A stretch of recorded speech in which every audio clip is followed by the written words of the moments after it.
So today I wanted to make a couple points about the Thruxton if you're going to be buying one, and it's not whether or not to buy one, because if you're watching this, you either are going to buy one sooner or later, because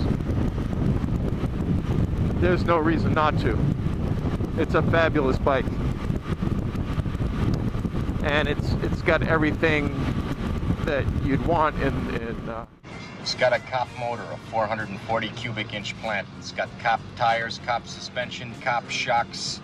It was a model made before catalytic converters, so it'll run good on regular gas. What do you say? Is it the new Bluesmobile or what? Fix a cigarette lighter. Quite a bit more horsepower, about maybe 140 horsepower as opposed to the 97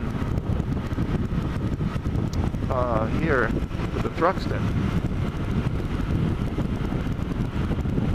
But anyways, gonna try to get down to the coast before the sun goes down.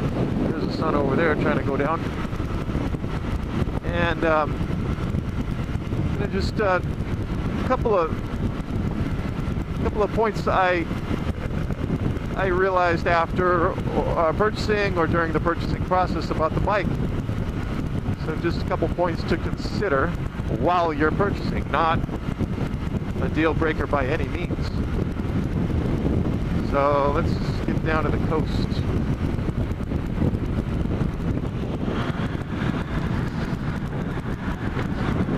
Right now we're in beautiful Corona del Mar. We are pretty much on the coast. We're on Pacific Coast Highway. But it's just that little cool little shopping area, restaurants and things.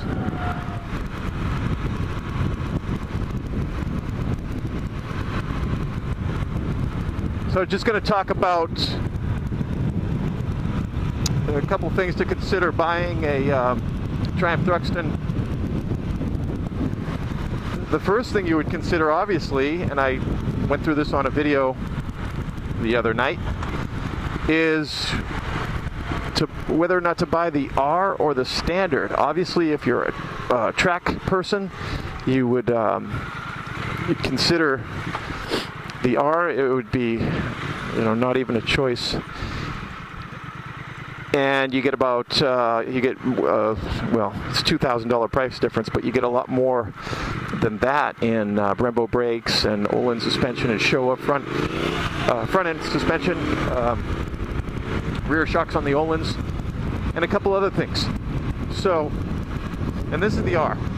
And I don't do the track, but the guys that I dealt with at the shop, they were like, man, you just get so much, Has a competition green with a silver racing stripe. It has gloss black, and it has white, which has a black stripe on it. And so you got matte black, silver, ice, and red in the R. And they're all really nice. All 6 colors, really, really nice. So, hey, Newport Coast, that's where we are, to give you some bearings on the map. Well, Lottie frickin' God! The difference? There's no difference in the engine. It's the same.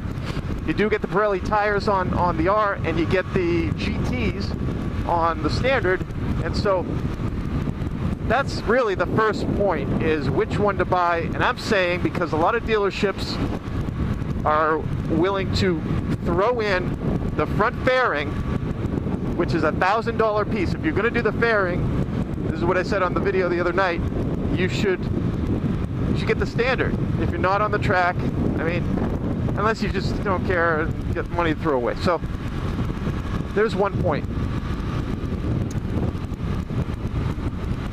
Another point, I think, to, hey man, what's happening, buddy? There's a single seat setup with all of the Thruxtons. I don't know if you're ever on a sport bike with a passenger, certainly a cafe racer setup with a passenger. It's kind of like, especially if you come to a light when you're trying to stop.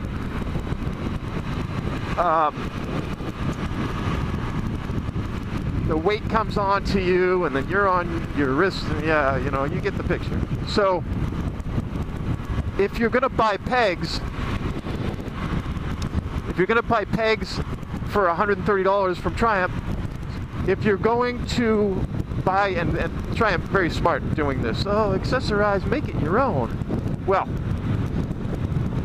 $130 for pegs and $300 for a passenger seat. So $430 on top of whatever you spend on whichever bike you chose. Not the standard, not the R. They don't have passenger pegs. A lot of companies, manufacturers would, you give them to you, just take them off. A lot of people take them off, but I don't really have a passenger.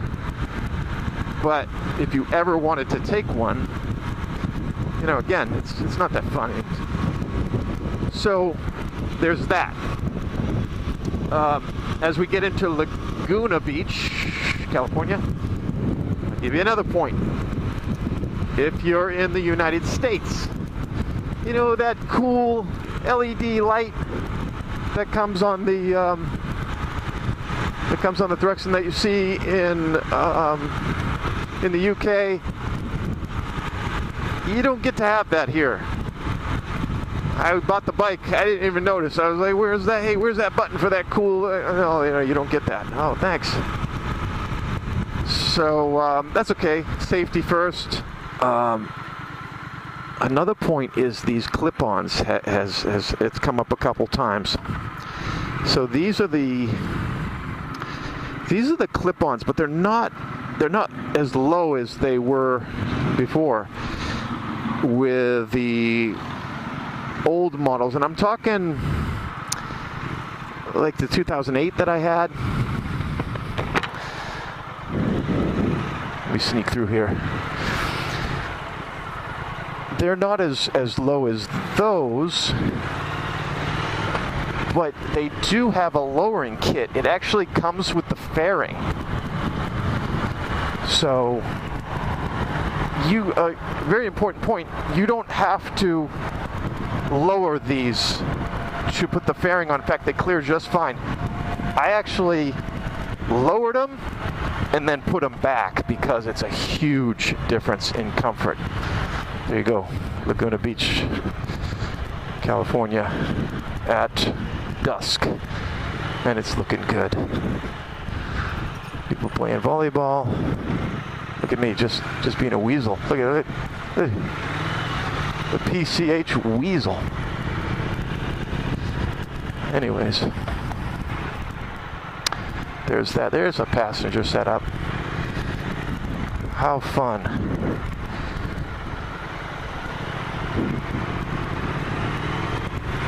So those are my pretty much those are my points on some of the things I ran into either during the purchasing process or shortly thereafter. Oh my gosh, it's the BMW brothers from Pennsylvania. You guys are awesome. Go Steelers. But those are my points, though. Those are the things I ran into. I make those points, but I am absolutely thrilled with this bike. The more I ride it, the more I like it. And I really haven't gotten it out into the twisties much at all. So it remains to be seen just how fabulous this bike is when I